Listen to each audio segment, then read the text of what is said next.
خطاب فصل ہے حدیث مصطفیٰ ہے تو عقل ہے حدیث مصطفیٰ۔ حضرت عائشہ صدیقہ طیبہ طاہرہ رضی اللہ تعالی عنہا آپ فرماتی ہیں کہ ان رسول اللہ صلی اللہ علیہ وسلم قال نعم الادام الخل، کہ بہترین سالن سرکہ ہے۔ ہر زمانے میں چیزوں کو بنانے کا انداز جداگانہ رہا ہے۔ اس زمانے میں کیمیکلز وغیرہ کا استعمال تو ہوتا نہیں تھا، مختلف چیزوں سے، پھلوں سے، پیاز سے اور دیگر چیزوں سے سرکہ تیار کیا جاتا تھا، اور وہ تقریباً تمام گھروں میں موجود ہوتا تھا۔ جیسا کہ آج کل ہمارے ہاں کچھ چیزیں ایسی ہیں جو تقریباً گھروں میں موجود ہوتی ہیں، تو یہ وقت کی مناسبت سے چونکہ گھر میں موجود ہوتا تھا، کسی سے مانگنے کی ضرورت نہیں پڑتی تھی، اس لیے اس کے بارے میں فرما دیا کہ سرکہ بہترین سالن ہے۔ وگرنہ ظاہر سی بات ہے جب اس کے مقابلے میں دیگر کچھ چیزیں موجود ہیں تو پھر وہاں ان کی شان و شوکت زیادہ ہے، ان کی تعریف و توصیف کی جائے گی۔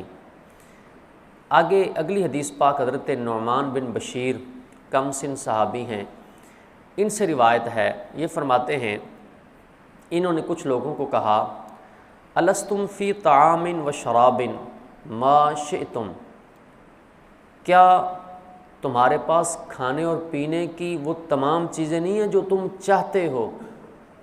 کھانا چاہتے ہو، کھانا تمہارے پاس موجود ہے، پینا چاہتے ہو اور من مرضی کا پینا چاہتے ہو وہ تمہارے پاس موجود ہے۔ لقد رأیت نبیکم وما یجد من الدقل ما یملأ بطنہ، آپ فرماتے ہیں کہ میں نے تمہارے نبی کو دیکھا کہ ان کے پاس خشک کھجوریں بھی نہیں ہوتی تھی جس سے پیٹ بھرتے۔ اگلی حدیث پاک کی طرف چلتے ہیں۔ حضرت ابو موسیٰ اشعری سے بھی یہ روایت مروی ہے اور دیگر بھی کچھ صحابہ کرام سے یہ روایت مروی ہے۔ فرماتے ہیں کہ ہم حضرت ابو موسیٰ اشعری کے پاس بیٹھے تھے تو آپ کی خدمت میں کھانا لایا گیا۔ قال فقدم طعامہ وقدم فی طعامہ لحم دجاج، کھانا لایا گیا اور کھانے میں مرغی کا گوشت تھا، تو وہ آپ کی خدمت میں نہیں، یہ صحابی رسول ہیں ابو موسیٰ اشعری، ان کی بات کی جا رہی ہے کہ ان کے پاس لایا گیا۔ تو وہ جتنے لوگ وہاں موجود تھے اس میں بنی تیم کا ایک شخص تھا، وہ وہاں موجود تھا، تو باقی دیگر لوگوں نے کھانا شروع کر دیا اور یہ وہاں سے ہٹ گئے۔ تو جب وہاں سے ہٹے تو حضرت ابو موسیٰ اشعری نے کہا بھی تمہیں کیا مسئلہ ہے، تم کیوں نہیں کھا رہے؟ الفاظ یہ ہیں فقال ما لک، کیا معاملہ ہے، تم کیوں نہیں کھا رہے؟ تو انہوں نے جواب دیا انی رأیتھا تأکل شیئا، میں نے اس کو دیکھا ہے کہ اس نے کوئی نامناسب چیز کھائی ہے، یعنی خاص وہی مرغی نہیں جو اس وقت کھائی جا رہی تھی، مراد یہ تھا کہ اس جنس اور اس قسم کی جو مرغیاں ہیں جو عام گھروں میں چلتی پھرتی ہیں، میں نے ان کو دیکھا ہے کہ یہ جو نامناسب چیز اس نے کھائی ہے تو میرا دل نہیں مانا کہ میں اس کو کھاؤں۔ تو انہوں نے آگے سے ارشاد فرمایا ادنو، نزدیک ہو جاؤ، انی رأیت رسول اللہ صلی اللہ علیہ وسلم یأکل لحم الدجاج، قریب ہو جاؤ، میں نے حضور کو مرغی کا گوشت کھاتے دیکھا ہے۔ تو یعنی مرغی کا گوشت نبی پاک علیہ السلام نے کھایا ہے۔ یاد رکھیں ہم یہاں یہ نہیں کہہ سکتے کہ وہ کوئی برائلر تھوڑی تھی، بھی جنس کی بات ہے۔ اگر ہم بات کریں اس پہ بکری پر بات کریں یا فش جو مچھلی ہے اس کو دیکھیں تو وہاں بھی پھر ہم دیکھ سکیں گے کہ جو آج جنس اور جو قسم آج پائی جاتی ہے وہ اس وقت تھوڑی تھی، یا آج جو فش اور مچھلی ہم استعمال کرتے ہیں وہ بہت ساری فارمی مچھلی ہوتی ہے۔ تو ایک جنس کی بات ہو رہی ہے کہ یہ وہ جنس ہے کہ نبی پاک علیہ السلام نے اس جنس کو یہ شرف بخشا ہے کہ آپ نے تناول فرمایا ہے، آپ نے کھایا ہے۔ تو مرغی کا گوشت بھی نبی پاک علیہ السلام نے کھایا ہے، تناول فرمایا ہے۔ آپ کھائیں، سنت کی نیت سے کھائیں تو انشاءاللہ عز و جل اس کا ہمیں ثواب ملے گا۔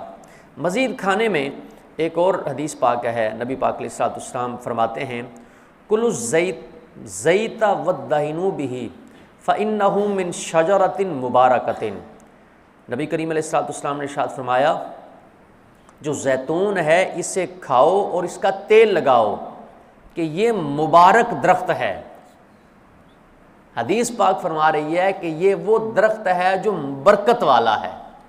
اس کی برکت کی جو وجہ نیچے امام باجوری علیہ رحمہ نے لکھی ہے، فرماتے ہیں اس کی برکت کی وجہ یہ ہے کہ وَهِيَ أَوَّلُ شَجَرَةٍ نَبَتَتْ فِي الدُّنْيَا، دنیا میں سب سے پہلا درخت جو کاشت ہوا ہے وہ یہی زیتون کا ہے، اور سب سے پہلا درخت یہی وہ زیتون کا ہے کہ جو طوفان نوح کے بعد، چونکہ تمام چیزیں ملیا میٹ چکی تھیں اور صرف تھوڑا سا حصہ یا خاص کوئی ایسی جگہ تھی جہاں پانی نہیں پہنچا تھا، باقی سارا کچھ ختم ہو گیا تھا۔ ایون کہ جو حضرت نوح علیہ السلام کے ساتھ 70-80 افراد تھے وہی بچے تھے، اسی لیے حضرت نوح علیہ السلام کو آدم ثانی کہا جاتا ہے کہ اب جتنی بھی دنیا اور جتنے بھی انسان موجود ہیں یہ حضرت نوح علیہ السلام کی اولاد میں سے ہیں، یعنی حضرت نوح کے واسطے سے ہیں حضرت آدم کے، لیکن حضرت نوح علیہ السلام نے جو تبلیغی زندگی گزاری ہے وہ 950 سال ہے، ٹوٹل آپ کی عمر 1200 اور ایک قول کے مطابق 1600 سال تھی۔ یہ جو 950 سال عمر بتائی جاتی ہے یہ وہ عمر ہے کہ جس عمر میں آپ نے صرف اور صرف لوگوں کو راہ حق کی تبلیغ فرمائی ہے۔ تو آپ جب لوگوں نے نہ مانا، طوفان آیا، پورا قرآن پاک میں واقعہ موجود ہے، تو طوفان نوح کے بعد جو سب سے پہلے درخت ہوا ہے وہ یہی زیتون کا ہے۔ پھر اس کی جو ایک اور برکت ہے وہ یہ ہے وَنَبَتَتْ فِي مَنَازِلِ الْأَنْبِيَاءِ وَالْأَرْضِ الْمُقَدَّسَةِ، یہ نبیوں کے گھروں اور ان کے ٹھکانوں پر یہ اگا ہے یہ زیتون کا درخت، اور یہ پاکیزہ زمین پر یہ جو نا وہ اگا ہے۔ وَدَعَا لَهَا 70 نَبِيًّا بِالْبَرْكَةِ، فرماتے ہیں اس کے لیے 70 نبیوں نے برکت کی دعا فرمائی ہے، نہیں زیتون درخت کے لیے 70 نبیوں نے برکت کی دعا فرمائی ہے زیتون کے لیے۔ منہم ابراہیم ومنہم سیدنا محمد صلی اللہ علیہ وسلم فإنہ قال اللہم بارک فی الزیت والزیتون مرتین، فرماتے ہیں 2 بار نبی پاک علیہ السلام نے دعا فرمائی کہ اے اللہ زیت یعنی جو تیل ہے اور جو زیتون جو درخت ہے اس میں برکت عطا فرما۔ تو آپ اندازہ لگائیں کہ جو زیتون کا درخت ہے اس میں برکت کی جو وجہ ہیں وہ کیا ہیں؟ نبیوں نے برکت کی دعا کی، نبیوں کے گھروں میں یہ اگا ہے، سب سے پہلے یہ دنیا میں کاشت کیا گیا، یہ 5-4 وجہ بیان کی ہیں کہ جو اس کی برکت کی وجوہات ہیں۔ اس کا مطلب نکلے کہ نبی جس کے لیے دعا کرے وہ برکت والا ہو، تو جو حضور کا روضہ ہے وہ برکت والا کیوں نہیں ہوگا؟ جو جعلی ہوگی وہ برکت والی کیوں نہیں ہوگی؟ جو نبی پاک علیہ السلام سے چیزیں وابستہ ہیں وہ برکت والی کیوں نہیں ہوں گی؟ تو بہرحال یہ استعمال کرنا چاہیے، اور ظاہر سی بات ہے اس کا قرآن پاک میں ذکر بھی ہے، آپ اس کو اپنی کیفیت نبی پاک علیہ السلام کی سنت سمجھتے ہوئے آپ اسے استعمال کر سکتے ہیں۔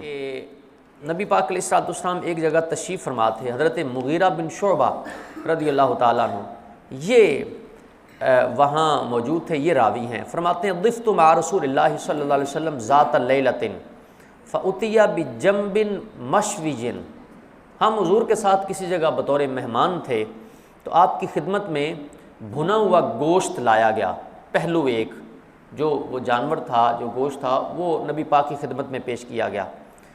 ثم اخذ الشفرۃ، حضور نے چھری لی اور چھری سے اس گوشت کو کاٹا، فجعل یحز فحز لی بہا منہ، فرماتے ہیں چھری سے حضور نے گوشت کاٹا اور کاٹ کے حضور نے مجھے بھی عطا فرمایا۔ اتنی دیر میں فجاء بلال یؤذنہ بالصلاۃ، اتنی دیر میں حضرت بلال آ گئے، انہوں نے آ کر نماز کے لیے اذان کہنی شروع کر دی، نماز کی اطلاع دینی شروع کر دی۔ فالقى الشفرۃ، حضور نے چھری رکھ دی، فقال ما لہ تربت یداہ، او اینو کی ہے کھانے نہیں دین ڈیا، یہ جو اگلا جملہ ہے نا وہ میں نے پنجابی لب و لہجے میں کہا، یہاں جو جملہ ہے نا وہ یہ ہے فقال ما له تربت یداہ، اس کے ہاتھ خاک آلود ہوں، اس کو کیا ہوا؟ نماز کا ٹائم ہو گیا، انہوں نے ان کی ڈیوٹی تھی، انہوں نے اذان دینی تھی، نماز کی اطلاع کرنی تھی۔ تو یہ ازراہ محبت جملہ یہ کہا جاتا ہے، جیسا کہ عربی میں ایک اور جملہ بھی کہا جاتا ہے جس کا ترجمہ یہ ہے کہ تجھے رونے والیاں روئیں۔ یہاں بد دعا مقصود نہیں ہوتی، بلکہ بذات خود نبی پاک علیہ الصلوۃ والسلام نے اپنے بارے میں اللہ کی بارگاہ میں یہ گزارش کی تھی کہ اللہ میں اپنے کسی غلام کے بارے میں اگر کوئی بد دعا، کوئی ان کے خلاف کو دعا کروں تو اس کو قبول فرمانے میں جلدی نہ کرنا، یعنی یہ آپ کی شان رحمت ہے۔ تو آپ نے ارشاد فرمایا کہ تیرے ہاتھ خاک آلود ہو جائیں۔ اب اتنا جملہ فرمایا، چونکہ نماز کا ٹائم تھا، آپ نے چھری رکھ دی اور نماز کی آپ نے تیاری کرنی شروع کر دی۔ تو حکم بھی یہی ہے کہ اگر بندے کو ضرورت ہے، بھوک لگی ہے، کھانا بھی ایسا ہے کہ جس کو اگر دیر کریں گے تو کھانا ٹھنڈا ہو جائے گا، بد مزہ ہو جائے گا، اور ہمیں نماز میں خیال بٹے گا، اور نماز کا ٹائم بھی ہو، صرف جماعت کا مسئلہ ہو، تو ایسی صورت میں یہ اجازت ہے کہ جماعت چھوڑ کے کھانا کھا لینا چاہیے۔ میں بتا رہا ہوں یہ اجازت ہے جماعت چھوڑنے کی، یہ کوئی فرض واجب نہیں ہے۔ ہمارے ہاں مسئلہ یہ لوگوں نے رٹا ہوا ہے، لوگ کہتے ہیں کھانا آ جائے تو پہلے کھانا کھانا چاہیے، نماز بعد میں پڑھنی چاہیے۔ یہ چاہیے چوہیے کوئی نہیں، یہ ایک پرمیشن ہے، ایک ہے عزیمت اور ایک ہے رخصت۔ حضرت امام حسین رضی اللہ تعالیٰ عنہ کربلا تشریف لائے بطور عزیمت کے، رخصت تھی آپ وہیں کہیں سائڈ پہ جلوہ فروز ہو جاتے، بات سمجھ آ رہی ہے؟ لیکن آپ نے جو تقوی اور افضل کام تھا اس پر عمل کیا، یعنی جو افضل کام ہے اسے عزیمت کہتے ہیں۔ اس کی مثالیں اور بھی ذہن میں آ رہی ہیں لیکن وقت کم ہے۔ تو بہرحال کہنے کا مقصد یہ ہے کہ ایسا نہیں ہے کہ جناب اگر نماز کا ٹائم ہو جائے، جماعت کا ٹائم ہو جائے اور کھانا بھی سامنے ہے تو پھر آپ پر لازم ہے کہ کھانا کھانا ہی کھانا ہے، یہ نہیں۔ مطلب صرف یہ ہے کہ آپ کو پرمیشن ہے کہ آپ جو نا وہ جماعت آپ بعد میں نماز ادا کر لیں اور آپ پہلے کھانا کھا لیں، لیکن اس کے لیے ساری کنڈیشن جو ہیں، ساری جو قیودات ہیں وہ موجود ہیں۔ اب کھانا پہلے ہی جناب اس میں فریج میں رکھا ہوا ہے تو بھائی جہاں 2 گھنٹے اور گزار لیے بازار میں یا ڈیوٹی میں یا کسی اور کام، تو 10-20 منٹ اور گزار لو، نماز پڑھ کے آ جاؤ، نماز پڑھ کے آ کے کھا لو۔ تو بہرحال نماز کا ہمیں خیال کرنا چاہیے۔ آپ یہاں دیکھیں حضور کیا سمجھا رہے ہیں کہ کھانے لگے ہیں بھنا ہوا گوشت اور حضور اس کو چھری ہے کاٹ رہے ہیں اور وہاں چھوڑ دیا اور آپ نماز کی طرف چل پڑے۔ ہم تو جناب والا کیا اذانیں، کیا نمازیں، کیا کچھ چھوڑ کے تو ہم کہاں، ہماری نیند بھی ایسے پوری ہوتی ہے، ہمارے کھانے بھی ایسے پورے ہوتے ہیں، نماز نہ جب چھوٹے، جب تک جماعت نہ چھوٹے تو ہمارے کھانے اور ہماری نیند پوری نہیں ہوتی۔ اللہ مسلمانوں کو عقل سلیم عطا فرمائے۔ اس کے بعد کیا ہوا؟ فرماتے ہیں قالا وکان شاربہ قد وفا، یہ جو بلال تھے، اب یہاں یہ کنفرم نہیں ہے کہ یہ وہی بلال حبشی ہیں یا یہ کوئی اور بلال ہیں، نیچے ابو عبد الرحمن کنیت تو لکھی ہوئی ہے لیکن وقت کم ہونے کی وجہ سے میں تسلی نہیں کر سکا کہ حضرت بلال مشہور حضرت بلال ہیں یا بلال اور بھی ہیں، کیونکہ اور نام کے حضرت بلال بھی ہیں جو صحابہ کرام ہیں اور دیگر لوگوں نے اذانیں بھی دی ہیں۔ بہرحال یہاں جن کا ذکر ہے وہ حضرت بلال آئے، کان شاربہ قد وفا، ان کی مونچھیں کچھ بڑی ہوئی تھیں۔ جن کی مونچھیں بڑی ہوتی ہیں وہ ذرا دھیان کیجئے گا، اور جن کی مونچھیں بڑی نہیں ہوتی ہیں، ذرا پوری سوری ہوتی ہیں، تو ظاہر ہے وہ حضور کے طریقے پر عمل کر رہے ہیں۔ اب نبی پاک علیہ الصلوۃ والسلام نے ان کے لیے ارشاد فرمایا، ان کی مونچھیں کچھ بڑی ہوئی تھیں، فقال لہ اقصہ لک علی سواکی، حضور ارشاد فرمانے لگے ذرا مسواک رکھ کے تیری مسواک رکھ کے ذرا مونچھیں نہ کاٹ دوں تیری، میں مسواک رکھ کے مونچھیں کاٹ نہ دوں، یا پھر یوں ارشاد فرمایا، یہاں راوی کو شک ہے، یوں ارشاد فرمایا او قصہ علی سواکی، کہ یہاں کوئی مسواک رکھ کے علی سواک، مسواک رکھ کے ان کو کاٹ لے، ان کو برابر کر لے۔ نبی پاک علیہ الصلوۃ والسلام کی بارگاہ میں یہودی عیسائی یا مجوسی آئے ہیں تو مسلمان کی شان نہیں کہ یہ مونچھیں بڑی رکھے اور داڑھی چھوٹی رکھے، مجاہد ہے کہ دشمن پر رعب ڈالنے کے لیے، کافر دشمن پر، رشتہ دار شریکاں تے نہیں، آپ ٹھاٹھ واٹ رکھنے ذرا رشتہ داروں نے پتہ لگ گیا، ذرا محلے والوں آس پاس لوگوں نے پتہ لگ گیا بڑی مچھ رکھی ہوئی ہے، ذرا تاؤ دے کے، نہیں، یہ نہیں۔ جو کافر دشمن ہے، مد مقابل ہے، اس پر روب ڈالیں۔ اسی لیے تو آپ دیکھتے ہیں ہمارے یہاں بارڈر پر وہ جو حضرات کی مونچھیں ہوتی ہیں، وہ اس کے پیچھے یہی بات ہے۔ تو اس سے ہٹ کر نبی پاک علیہ الصلوۃ والسلام کی بارگاہ میں جو مجوسی آیا کرتے تھے، جو یہودی عیسائی ہوتے تھے، ان کی یہ عادت تھی، بالخصوص جو مجوس تھے نا، آگ کو پوجتے تھے، اس دور کے جو ایرانی لوگ تھے اس زمانے کے، ان کی یہ کیفیت تھی کہ وہ مونچھیں بڑی رکھتے تھے اور داڑھی نہیں رکھتے تھے۔ تو ایک دو بار ایسا ہوا کہ ایسا بندہ آپ کے سامنے آیا تو آپ نے چہرہ پھیر لیا، اور آج یہ ایسا ہی ہے کہ لوگ مونچھیں بڑی بڑی رکھ لیتے ہیں، داڑھی شیف رکھتے کوئی نہیں۔ حالانکہ مونچھوں کو چھوٹا کرنے کا حکم ہے اور داڑھی شیف بڑھانے کا حکم ہے، یہ حضور کا فرمان ہے۔ جو مسلمان قبول نہیں کر رہا، نہ اس پر عمل کر رہا ہے۔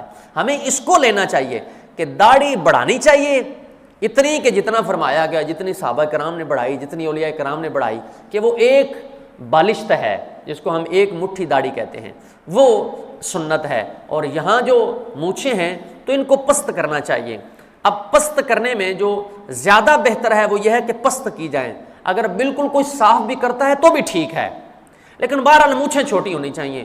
اور بالخصوص اگر مونچھیں اتنی بڑی ہیں کہ کھانے پینے میں وہ مونچھیں ساتھ ہاتھ بٹاتی ہیں تو پھر دھیان کرنا چاہیے، پھر بندے کے بیمار ہونے کا اندیشہ بھی وہاں موجود ہے۔ اللہ ہمیں سمجھنے کی توفیق عطا فرمائے۔